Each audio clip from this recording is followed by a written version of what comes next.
Hello friends, welcome to my channel. Friends, మా ఛానల్ని మీరు ఫస్ట్ టైం చూస్తున్నట్లయితే తప్పకుండా సబ్స్క్రైబ్ చేసుకోండి. పక్కనే ఉన్న బెల్ ఐకాన్ని క్లిక్ చేసి ఆల్ ఆప్షన్ని సెలెక్ట్ చేసుకోండి. ఫ్రెండ్స్, ఈ వీడియో చాలా ఇంట్రెస్టింగ్గా ఉండబోతుంది. తప్పకుండా చివరి వరకు చూడండి. ఇక స్టోరీలోకి వెళ్ళినట్లయితే, ప్రేమ డ్యాన్స్ స్కూల్ పెట్టడంతో నర్మదా ప్రేమ చాలా సంతోషపడతారు. అది తెలుసుకున్న శ్రీవల్లి, మావయ్యకు తెలియకుండా మీరు డ్యాన్స్ క్లాసు స్టార్ట్ చేస్తారా? ఈ విషయం మావయ్యతో చెప్పి మిమ్మల్ని ఇద్దరిని తిట్టిస్తాను. లేకపోతే మావయ్య మమ్మల్ని హనీమూన్కి పంపించాలనుకుంటే దాన్ని చెడగొట్టి మీరిద్దరు ఒక్కటయ్యి నా గురించి నవ్వుకుంటారా? ఇంటికి రండి అని చెప్పి శ్రీవల్లి చాలా కోపంగా ఇంటికి వెళ్ళి మావయ్య అని పిలుస్తూ ఉంటుంది. ఆ మాటలు విన్న రామరాజు హాల్లోకి వచ్చి ఏంటమ్మా అనగానే అప్పుడు శ్రీవల్లి, చూడండి మావయ్య, ఆ ప్రేమ నర్మద మిమ్మల్ని మోసం చేస్తున్నారు. ఈ ఇంటికి పెద్దవారు, మీరన్నా మీ మాటన్నా గౌరవం లేకుండా ఆ నర్మద ప్రేమ ఇద్దరూ కలిసి డ్యాన్స్ స్కూలు పిల్లలకి డ్యాన్స్ నేర్పిస్తున్నారు మావయ్య అని శ్రీవల్లి అనగానే ఆ మాటలు విన్న రామరాజు, వేదవతి అందరూ కూడా ఒక్కసారి స్టన్ అవుతారు. ఇక రామరాజు, ఏంటమ్మా శ్రీవల్లి నువ్వు అనేది అనగానే ఇక శ్రీవల్లి, నిజం మావయ్య, నేను అమ్మ దగ్గరికి వెళ్ళి తిరిగి వస్తూ ఉండగా ప్రేమ పిల్లలకి అక్కడ డ్యాన్స్ నేర్పిస్తుంది. అంటే ఈ విషయం ఇంట్లో ఎవరికీ తెలియకుండా ఆ నర్మదా ప్రేమ మిమ్మల్ని మోసం చేస్తున్నట్టే కదా అని శ్రీవల్లి చెప్పడంతో ఇక రామరాజు నర్మదా ప్రేమ కోసమే ఎదురు చూస్తూ ఉంటారు. ఇక నర్మదా మాత్రం, చూడు ప్రేమ, ఇంటికి వెళ్ళగానే ఈ విషయం మామయ్యతో చెప్పు, లేకపోతే ఆ శ్రీవల్లికి తెలిస్తే ఇంట్లో ముందుగానే చెప్పి ఇక మామయ్య ముందు గొడవ పెడుతుంది, లేనిపోని గొడవలు వస్తాయి అని నర్మదా చెప్పగానే అప్పుడు ప్రేమ, సరే అక్క, నువ్వు చెప్పినట్టే ఇప్పుడు ఇంటికి వెళ్ళగానే ఈ విషయం అందరి ముందు మావయ్యతో చెప్పేస్తాను అని ప్రేమ నర్మదా ఇద్దరూ కూడా మాట్లాడుకుంటూ వస్తూ ఉంటారు. ఇంతలోనే రామరాజు హాల్లో కూర్చోవడం చూసి నర్మదా ప్రేమ ఒక్కసారి స్టన్ అవుతారు. ఇక నర్మదా తన మనసులో, ఇదేంటి మావయ్య చాలా కోపంగా ఉన్నాడేంటి? ఒకవేళ డ్యాన్స్ క్లాస్ విషయం శ్రీవల్లికి తెలిసి ముందుగానే మావయ్యకి చెప్పిందా ఏంటి అని చెప్పి నర్మదా అనుకుంటూ ఉండగా ఇక ప్రేమ మావయ్య అని పిలుస్తూ ఉంటే అది విన్న రామరాజు, వద్దమ్మా, నువ్వేమీ చెప్పొద్దు, మీరిద్దరూ ఏం చేశారో నాకు తెలిసిపోయింది అని రామరాజు అనగానే అప్పుడు ప్రేమ, ఏంటి మావయ్య, నేను డ్యాన్స్ స్కూలు అంటూ ఉంటే అప్పుడు రామరాజు, అవునమ్మా, నువ్వు డ్యాన్స్ స్కూలు పెట్టడము తెలుసు, పిల్లలకి డ్యాన్స్ నేర్పిస్తున్నావని ఈ ఇంట్లో ఎవరికీ చెప్పకుండా నువ్వు డ్యాన్స్ క్లాస్కి వెళ్తున్నావని అన్నీ నాకు తెలుసు అని రామరాజు అనగానే అప్పుడు వేదవతికి ఏమీ అర్థం కాదు. ఏంటండి, ఏం మాట్లాడుతున్నారు మీరు? ప్రేమ డ్యాన్స్ స్కూల్ పెట్టడం ఏంటి అని వేదవతి అనగానే అప్పుడు రామరాజు, అవును బుజ్జమ్మ, వీళ్ళిద్దరూ ఎప్పుడు ఎక్కడి నుంచి వస్తున్నారనుకున్నావు? వేరే దగ్గర ఇల్లు అద్దెకి తీసుకొని అక్కడ పిల్లలకి డ్యాన్స్ నేర్పిస్తున్నారు. అది నాకు ఇంట్లో వాళ్ళకి తెలియకుండా వీళ్ళు అక్కడ డ్యాన్స్ నేర్పిస్తున్నారు. అదంతా ఈ నర్మద వల్లే ప్రేమ పిల్లలకి డ్యాన్స్ నేర్పిస్తుంది అని రామరాజు అనగానే అప్పుడు ప్రేమ, లేదు మామయ్య, పిల్లలకి డ్యాన్స్ నేర్పించేటప్పుడు ఎంతమంది వస్తారో తెలియదు కదా, అందుకే చాలామంది వచ్చిన తర్వాత ఈ విషయం మీతో చెప్పాలనుకున్నాను. కానీ ఆ రోజులాగే ట్యూషన్ విషయంలో శ్రీవల్లి అక్క మీకు ముద్దుగానే చెప్పి నన్ను మీ ముందు తిట్టించింది. ఇప్పుడు కూడా అలాగే చేసింది మావయ్య అని ప్రేమ అనగానే అప్పుడు రామరాజుకి చాలా కోపం వస్తుంది. చూడమ్మా, నువ్వు అన్నా ప్రేమైనా నాకు మర్యాద గౌరవం ఇవ్వడం లేదు. ఈ ఇంటి పెద్ద దిక్కైనా నేను ఉన్నానని నాతో ఒక మాట చెప్పాలని కూడా మీకు అనిపించలేదంటే ఇక నా మీద మీకు ఏమాత్రం గౌరవం ఉందో అర్థమవుతుంది. అయినా దీనికంతటి కారణం నర్మదే కదా, నర్మద వల్లే నువ్వు డ్యాన్స్ క్లాస్ పెట్టావు అని రామరాజు అనగానే అప్పుడు నర్మద, అదేంటి మావయ్య అలా మాట్లాడుతున్నావు? ఈ రోజుల్లో ఆడపిల్లలు చదువుకొని ఇంట్లోనే కూర్చోవడం లేదు, ఏదో ఒక ఉద్యోగం చేస్తున్నారు కదా అని నర్మద అంటుంది. అప్పుడు రామరాజు, చూడమ్మా, నీ వల్ల ఏది తప్పో ఏది నిజమో తెలుసుకునే పరిస్థితుల్లో నేను లేను. అయినా నువ్వు ఈ ఇంట్లో అడుగుపెట్టిన దగ్గర నుంచి అన్ని గొడవలే జరుగుతున్నాయి. ఇదంతా నీ వల్లే కదా అని చెప్పి రామరాజు ఇక నర్మద గురించి తప్పుగా మాట్లాడుతూ ఉంటాడు. అది విన్న సాగర్కి చాలా కోపం వస్తుంది. నాన్న, ఏంటి నాన్న, ప్రతి విషయాన్ని పట్టుకొని మమ్మల్ని ఇలా బాధ పెట్టడం మంచిది కాదు నాన్న అని సాగర్ అనగానే అప్పుడు వేదవతి, అవునండి, మీరు ముగ్గురు పిల్లల విషయంలో తప్పు చేస్తున్నారు. వాళ్ళు చదువుకున్న వాళ్ళు, ఏదో ఒకటి చేస్తారు కదా అని వేదవతి అనగానే అప్పుడు రామరాజు, చూడు బుజ్జమ్మ, ఇదంతా నువ్వు నీ కోడళ్ళు చేస్తున్న పనే. ఏ విషయమైనా నాతో చెప్పాలని నీకు కూడా అనిపించడం లేదు. వాళ్ళతో కలిసి నువ్వు కూడా నన్ను మోసం చేస్తున్నావు కదా అని రామరాజు అనేసరికి అప్పుడు శ్రీవల్లి, అవును మావయ్య, అత్తయ్య కూడా వాళ్ళతో కలిసి నీకు ఏ విషయం చెప్పడం లేదు అని శ్రీవల్లి ఇక గొడవని ఎక్కువ చేస్తూ ఉంటుంది. అది చూసిన చందు, వల్లి, నువ్వు కాస్త ఆగుతావా? ఎందుకు గొడవ మరింత చేస్తున్నావు? నాన్న అడుగుతున్నారు కదా అని చందు అనగానే అప్పుడు శ్రీవల్లి, అదేంటి బా అలా మాట్లాడతావు? ఏ విషయమైనా ఈ ఇంటి పెద్ద కోడలిగా నాకు కూడా కొన్ని బాధ్యతలు ఉన్నాయి కదా, అది మామయ్యకి చెప్పాలి కదా అని శ్రీవల్లి అంటూ ఉంటే అప్పుడు రామరాజు, అవునమ్మా శ్రీవల్లి, ఈ ఇంట్లో నువ్వు ఒక్కదానివే నన్ను అర్థం చేసుకుంటున్నావు. ఏ విషయమైనా నాతో చెప్తున్నావు. మీ అత్తయ్య కూడా ఈ నర్మదా ప్రేమ వల్ల మారిపోయి ఈ ఇంట్లో విషయం ఏది కూడా నాకు చెప్పడం లేదు అని రామరాజు వేదవతిని అంటూ ఉంటే అప్పుడు వేదవతి, చూడండి, మీరు ఇలా మాట్లాడడం మంచిది కాదు. అయినా ఇప్పుడు ప్రేమ డ్యాన్స్ క్లాస్ పెట్టినంత మాత్రాన తప్పేమి చేసింది? ఇప్పుడు వచ్చి మీతో చెప్పాలనుకుంది. అంతేకాని శ్రీవల్లి ముందుగానే ఈ విషయం మీతో చెప్పి వాళ్ళిద్దరినీ అవమానించింది. ఆ రోజు ట్యూషన్ విషయంలో కూడా శ్రీవల్లి తొందరపడి మీతో చెప్పడం వల్ల మీరు ప్రేమని తిట్టారు. ఇలా అయితే ఎలా అండి అని చెప్పి వేదవతి అంటూ ఉంటే అప్పుడు రామరాజు, చూడు బుజ్జమ్మ, నువ్వు కూడా వాళ్ళతో కలిసి ఇంతలా మారిపోతావని, నన్ను అపార్థం చేసుకుంటావని అస్సలు ఊహించుకోలేకపోయాను అని చెప్పి ఇక రామరాజు, చూడండి, ఇప్పుడు నేను ఒక నిర్ణయాన్ని తీసుకుంటున్నాను. ఆ నిర్ణయానికి ఈ ఇంట్లో వాళ్ళందరూ కట్టుబడి ఉండాలి అని చెప్పి రామరాజు అంటూ ఉంటే అప్పుడు ధీరజ్, ఏంటి నాన్న, ఏ నిర్ణయం అనగానే అప్పుడు రామరాజు, చూడండి, ఇన్ని రోజులు మీ అమ్మ ఈ ఇంటిని చూసుకుంది, ఈ ఇంటి బాధ్యతలను నెరవేర్చింది. కానీ ఇప్పుడు మీ అమ్మకి ఇవ్వాలనుకోవడం లేదు. ఈ ఇంటి బాధ్యతలు, ఈ ఇంటిలో మంచి చెడు చూసుకోవడానికి శ్రీవల్లి ఉంది. అందుకే శ్రీవల్లికి ఇంటి బాధ్యతలను అప్పజెప్పాలనుకుంటున్నాను అని రామరాజు అనగానే ఇక ఆ మాటలు విన్న అందరూ కూడా ఒక్కసారే స్టన్ అయిపోతారు. ఇదేంటి, ఇంటి బాధ్యతలు వదినికివ్వడమేంటి అని ధీరజ్ అనుకుంటూ ఉంటే అప్పుడు వేదవతి, ఏంటండి, ఏం మాట్లాడుతున్నారు మీరు? ఇంటి బాధ్యతలని శ్రీవల్లికి అప్పజెప్పడం ఏంటండి? అయినా నేనుండగా శ్రీవల్లి ఈ ఇంట్లో మంచి చెడు చూసుకోవడం ఏంటి? అసలు మీరు ఏం మాట్లాడుతున్నారో మీకైనా అర్థమవుతుందా అని వేదవతి అనగానే అప్పుడు రామరాజు, అవును బుజ్జమ్మ, ఇప్పుడు ఉన్న పరిస్థితుల్లో నువ్వు కూడా నన్ను మోసం చేస్తున్నావు. ప్రేమ నర్మదతో కలిసి ఇక ఏ విషయం కూడా నాతో చెప్పట్లేదు. అందుకే నీ దగ్గర ఉన్న ఆ తాళాలను ఇటివ్వు అని రామరాజు అనగానే అప్పుడు వేదవతి చాలా బాధపడుతూ ఆ తాళాలు తీసి రామరాజు చేతికి ఇస్తుంది. ఇక వెంటనే రామరాజు, అమ్మా శ్రీవల్లి, ఇదిగో అమ్మా, ఇక నుండి ఈ ఇంటి బాధ్యతలు, మంచి చెడులు అన్నీ నువ్వే చూసుకో. ఎవ్వరికి ఏది కావాలన్నా నీ దగ్గర నుండే తీసుకోవాలి అని చెప్పి రామరాజు అనగానే ఇక ఆ మాటలు విన్న వేదవతి చాలా బాధపడుతూ ఉంటుంది. ఇక వెంటనే, చూడండి, మీ నిర్ణయం మీరు తీసుకున్నారు, ఇప్పుడు నా నిర్ణయం కూడా మీరు వినండి. చూడు, ఇన్ని రోజులు ఈ ఇంటి బాధ్యతలు నేను స్వీకరించాను, కానీ ఇక మీరు శ్రీవల్లికి అప్పజెప్పారు. అంటే ఈ ఇంటికి నీతో నాకు ఎలాంటి సంబంధం లేదనే కదా. అందుకే నేను ఇంట్లో నుంచి వెళ్ళిపోవాలనుకుంటున్నాను అని వేదవతి అంటుంది. ఆ మాటలు విన్నా రామరాజు ఒక్కసారి స్టన్ అయిపోతాడు.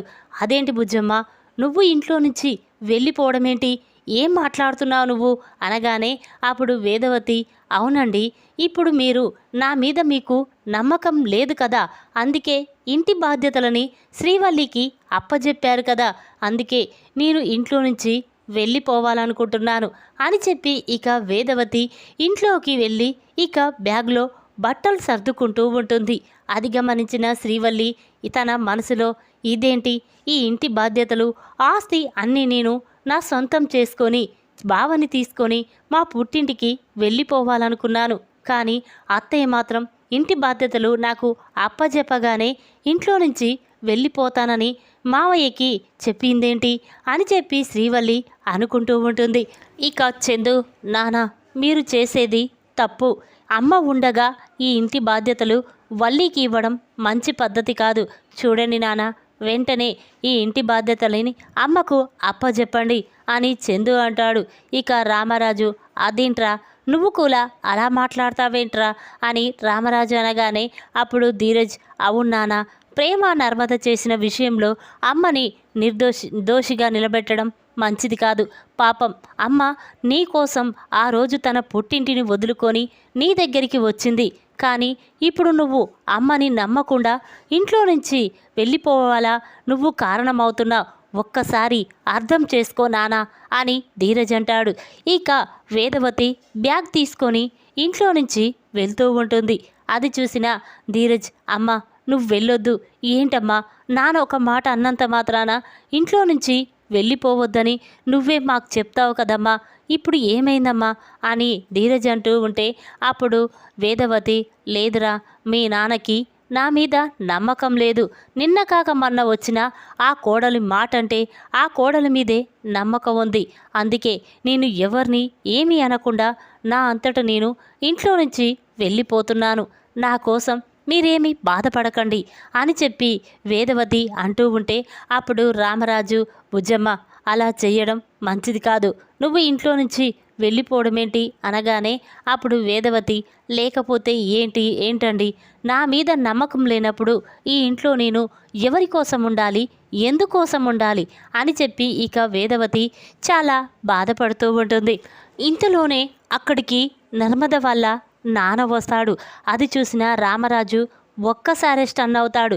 ఇక వెంటనే తన మనసులో ఇదేంటి, ఇన్ని రోజులు ఈ ఇంటికి రాని మనిషి ఇప్పుడు ఈ ఇంట్లో గొడవ జరుగుతుంటే ఇక్కడికి రావడమేంటి, ఇప్పుడు ఈ ఇంట్లో గొడవ జరుగుతుందని తెలుసుకుంటే పాపం తను బిడ్డ గురించి ఎంత బాధపడతాడో అని చెప్పి ఇక రామరాజు, రండి బావగారు కూర్చోండి అని అంటూ ఉంటే అప్పుడు శ్రీవల్లి, అదేంటి మావయ్య, ఇప్పుడు ఇంట్లో ఇంత గొడవ జరుగుతుంటే అంత కూల్గా మాట్లాడుతున్నావేంటి అని శ్రీవల్లి అంటుంది. అప్పుడు రామరాజు, అమ్మ శ్రీవల్లి నువ్వు కాస్త ఆగుతావా అనగానే అప్పుడు నర్మద వల్ల నాన్న మాత్రం శ్రీవల్లి వైపు అదోలా చూస్తూ ఉంటాడు. ఇదేంటి, ఈ అమ్మాయిని ఎక్కడో చూసినట్టు అనిపిస్తుందేంటి, అయినా ఈ అమ్మాయి ఇక్కడ ఉంది అని చెప్పి వెంటనే నర్మద వాళ్ళ నాన్న మాత్రం, బావగారు ఈ అమ్మాయి ఎవరు, ఇక్కడ ఉందేంటి అనగానే అప్పుడు రామరాజు, అదేంటి బావా అలా మాట్లాడుతున్నావు, ఈ అమ్మాయి పేరు శ్రీవల్లి, చందు భార్య, ఈ ఇంటి పెద్ద కోడలు అని రామరాజు చెప్పగానే అతను ఒక్కసారి స్టన్ అవుతాడు. అదేంటి బావా, పోయి ఇలాంటి అమ్మాయిని ఈ ఇంటి కోడలిగా తెచ్చుకున్నావు అని నర్మద వల్ల నాన్న అనగానే అప్పుడు రామరాజు, వేదవతి అందరూ కూడా ఒక్కసారి స్టన్ అవుతారు. అదేంటి బావా అలా మాట్లాడుతున్నావు అని రామరాజు అనేసరికి ఇక అతను, అవును బావా, ఈవిడ ఎవరో కాదు, భాగ్యం కూతురు శ్రీవల్లి, అసలు వీళ్ళు ఏం చేస్తారో తెలుసా, ఇడ్లీ బోండా అమ్ముతూ రోజు జీవనం సాగిస్తారు, అంతేకాకుండా వీళ్ళ అమ్మ అందరి దగ్గర అప్పు చేసి మరి ఆ అప్పు కట్టకుండా ఎవరి మీద పడితే వాళ్ళ మీద గొడవ పడుతుంది బావా అని అతను చెప్పగానే ఆ మాటలు విన్న రామరాజు ఒక్కసారి స్టన్ అవుతాడు. అదేంటి బావా, వాళ్లకు ఫైనాన్స్ బిజినెస్లు ఉన్నాయని చెప్పారు అనేసరికి ఇక అతను, లేదు బావా, వాళ్ళకి ఎటువంటి ఫైనాన్స్ బిజినెస్ లేదు, వాళ్ళకి ఆస్తులు అంతస్తులు కూడా ఏమీ లేవు, రోజు టిఫిన్ అమ్ముతూ వచ్చే డబ్బుతో వాళ్ళ ఇంటిని పోషిస్తున్నాడు అని అతను చెప్పగానే ఇక చందు కూడా ఒక్కసారి స్టన్ అవుతాడు. తన మనసులో ఇదేంటి, సేటు దగ్గర నేను 10 లక్షల రూపాయలు తెచ్చి ఇచ్చాను, ఫైనాన్స్లో లాస్ వచ్చిందని చెప్పారు, 10 రోజుల్లో తిరిగి ఇస్తానన్నారు, కానీ ఇంతవరకు తిరిగి ఇవ్వలేదంటే కారణం ఇదే. వాళ్ళకి ఎలాంటి ఆస్తులు లేవు కాబట్టే ఆ 10 లక్షల రూపాయలు ఇంతవరకు నాకు తిరిగి ఇవ్వలేదు అని చెప్పి చందు అనుకుంటూ వెంటనే శ్రీవల్లి దగ్గరికి వచ్చి, చెప్పు శ్రీవల్లి, నిజమా? ఆమె చెప్పింది నిజమా అనగానే అప్పుడు శ్రీవల్లి, బావా అది అంటూ ఉంటే ఇక చందుకి చాలా కోపం వస్తుంది. వెంటనే శ్రీవల్లి చెంప పగలగొడతాడు. చూడు, ఇన్ని రోజులు నువ్వు చెప్పిన మాటలు విని మేము ఎంతో మోసపోయాము, కానీ ఇంతలా మోసం చేస్తావని అస్సలు ఊహించుకోలేకపోయాం. ఏంటి, ఫైనాన్స్లో మీకు లాస్ వచ్చిందా? అసలు ఫైనాన్స్ బిజినెస్సే లేదు, లాస్ ఎలా వస్తుంది? అంటే ఈ 10 లక్షల రూపాయలు తెచ్చిచ్చిన తర్వాత పెళ్లి జరిపించి ఇక ఆ డబ్బు ఇవ్వొద్దనుకున్నారు కదా అని చందు నిలదీయడంతో ఇక శ్రీవల్లి చాలా కంగారు పడుతూ కన్నీళ్లు పెట్టుకుంటూ ఉంటుంది. అది చూసిన రామరాజు, ఏంట్రా, నాకు తెలియకుండా నువ్వు డబ్బు ఇవ్వడమేంట్రా అనగానే ఇక చందు, అవునానా, శ్రీవల్లి వాళ్ళ అమ్మ మాటలు నమ్మి నేను మోసపోయాను నానా అని చెప్పి చందు జరిగిన విషయం మొత్తం కూడా చెప్తాడు. ఇక దాంతో శ్రీవల్లి వెంటనే రామరాజు చందు కాళ్ళు పట్టుకొని బ్రతిమిలాడుతూ ఉంటుంది. చూడు మావయ్య, నేను తప్పు చేశాను, కానీ మోసం చెయ్యలేదు, నన్ను క్షమించు మావయ్య అని శ్రీవల్లి అంటూ ఉంటే అప్పుడు నర్మద, చూసారా మావయ్య, ఇంతసేపు మీరు ఏమని చెప్పారు? శ్రీవల్లి ఎంతో మంచిది, తనని చూసుకొని మీరు నేర్చుకోవాల్సింది చాలా ఉంది. నన్ను ఎప్పుడూ మోసం చెయ్యదు, ఇంట్లో జరిగిన విషయాలన్నీ నాతో చెప్తుంది అని చెప్పావు. కానీ ఇప్పుడు ఏం జరిగింది మావయ్య? ఏ విషయం నీతో చెప్పింది? అసలు తను మోసం చేసిన విషయం గురించి నీతో చెప్పిందా శ్రీవల్లి అని చెప్పి ఇక నర్మద రామరాజుని నిలదీస్తుంది. దాంతో వేదవతి, చూసారా, ఇప్పటికైనా ఎవరు ఎలాంటివారో మీకు అర్థమైందా అని చెప్పి వేదవతి రామరాజుకి వార్నింగ్ ఇచ్చి ఇంట్లో నుంచి వెళ్ళిపోతూ ఉంటుంది. ఇక అది చూసిన రామరాజు వెంటనే, ఆ బుజ్జమ్మ ఆగు, నేను చేసింది తప్పే, నన్ను క్షమించు, కానీ ఇంట్లో నుంచి వెళ్ళిపోవద్దు, వెంటనే శ్రీవల్లిని బయటికి పంపించేస్తాను అని చెప్పి ఇక రామరాజు అంటూ ఉంటే అప్పుడు నర్మద, లేదు మావయ్య, తెలుసో తెలియకో శ్రీవల్లి అక్క అలా చేసింది, కానీ ఇప్పుడు అక్కని బావని విడదీయడం అంత మంచిది కాదు అని చెప్పి అంటూ ఉంటే ఇక శ్రీవల్లి నర్మద గురించి అసలు నిజం తెలుసుకొని తన వెంటనే, నర్మద, నీ గురించి, ప్రేమ గురించి తప్పుగా అర్థం చేసుకున్నాను, నన్ను క్షమించు నర్మద అని శ్రీవల్లి నర్మద ప్రేమకి క్షమాపణ చెప్తుంది. ఇక అది విన్న రామరాజు, ఒరే చందు, శ్రీవల్లి మోసం తెలుసుకొని ఇంకా శ్రీవల్లిని ఈ ఇంట్లో ఉంచడం మంచిది కాదు, బయటికి పంపి అని రామరాజు అనగానే అప్పుడు వేదవతి, వద్దండి, తెలుసో తెలియకో ఏదో చేసింది, మనమే పెద్దవాళ్ళమై వాళ్ళని క్షమించాలి అంతే అనగానే ఇక రామరాజు వెంటనే, అమ్మ ప్రేమ, నర్మద, నేను చేసింది తప్పేనమ్మా, నన్ను క్షమించండి. ఈ శ్రీవల్లి మాటలు విని మిమ్మల్ని నేను ఎంతో తిట్టాను, కానీ ఇక నుండి నువ్వు మన ఇంట్లోనే డ్యాన్స్ స్కూల్ ప్రారంభించు, పిల్లలకి ట్యూషన్ కూడా చెప్పమ్మా అని రామరాజు చెప్పగానే ఇక నర్మద, ప్రేమ చాలా సంతోషపడతారు. వెంటనే రామరాజు, చూడండి బావగారు, నువ్వు ఇంటికి వచ్చి శ్రీవల్లి నిజస్వరూపం గురించి తెలిసేలా చేశావు, లేకపోతే శ్రీవల్లి ఈ ఇంటిని, అన్నాదమ్ములని శాశ్వతంగా విడదీయాలని చూసేది అని రామరాజు అంటూ ఉంటే అప్పుడు అతను, లేదు బావా, ఇక నీది ఇల్లు నా కూతురిది, నా కూతురు కుటుంబానికి కష్టం వస్తే నేను చూస్తూ ఎలా ఊరుకుంటాననుకున్నావు అని చెప్పి నర్మద వాళ్ళ నాన్న అంటూ ఉంటే ఇక వేదవతి అందరూ కూడా చాలా సంతోషపడుతూ ఉంటారు.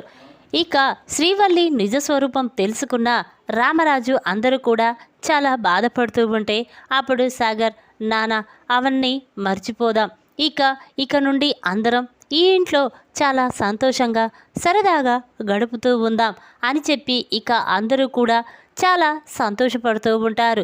ఇక ఇంతలోనే ఆ సేటు ఇంటికి వస్తాడు. ఇక రామరాజుతో, ఏంటి రామరాజు గారు, మీ మొహం చూసి నీ పెద్ద కొడుక్కి 10 లక్షల రూపాయలు అప్పుగా ఇచ్చాను, 10 రోజుల్లో తిరిగిస్తానన్నాడు, ఇంతవరకు ఆ డబ్బు తిరిగి ఇవ్వకపోగా నేను ఫోన్ చేసినా లిఫ్ట్ చేయడం లేదు అని సేటు చెప్పడంతో అప్పుడు రామరాజు, చూడండి సేటు, నా కొడుకు తీసుకున్న డబ్బు నేను ఇస్తాను, ఇక 2 రోజులు గడువివ్వండి అని రామరాజు చెప్పగానే అప్పుడు సేటు, సరే రామరాజు, మీ మొహం చూసి ఇంకా 2 రోజులు గడువిస్తున్నాను, ఈ 2 రోజుల్లో నా డబ్బు నాకు తిరిగి ఇవ్వండి అని చెప్పి సేటు అక్కడి నుంచి వెళ్ళిపోతాడు. ఇక దాంతో చందు, నానా, నిన్ను మోసం చేసినందుకు నన్ను క్షమించు నానా, ఇక ఎప్పుడు నీకు తెలియకుండా ఎలాంటి పని తొందరపడి చెయ్యన్నానా అని చందు రామరాజుని క్షమాపణ అడుగుతాడు. ఈ విధంగా నర్మద గురించి తప్పుగా మాట్లాడిన రామరాజుకి వార్నింగ్ ఇచ్చిన వేదవతి, ఇంటి బాధ్యతలని శ్రీవల్లికి అప్పజెప్పిన రామరాజు. ఈ వీడియో కనుక మీకు నచ్చినట్టయితే లైక్ చేయండి. మరిన్ని వీడియోల కోసం మా ఛానల్ని తప్పకుండా సబ్స్క్రైబ్ చేసుకోండి. Thanks for watching.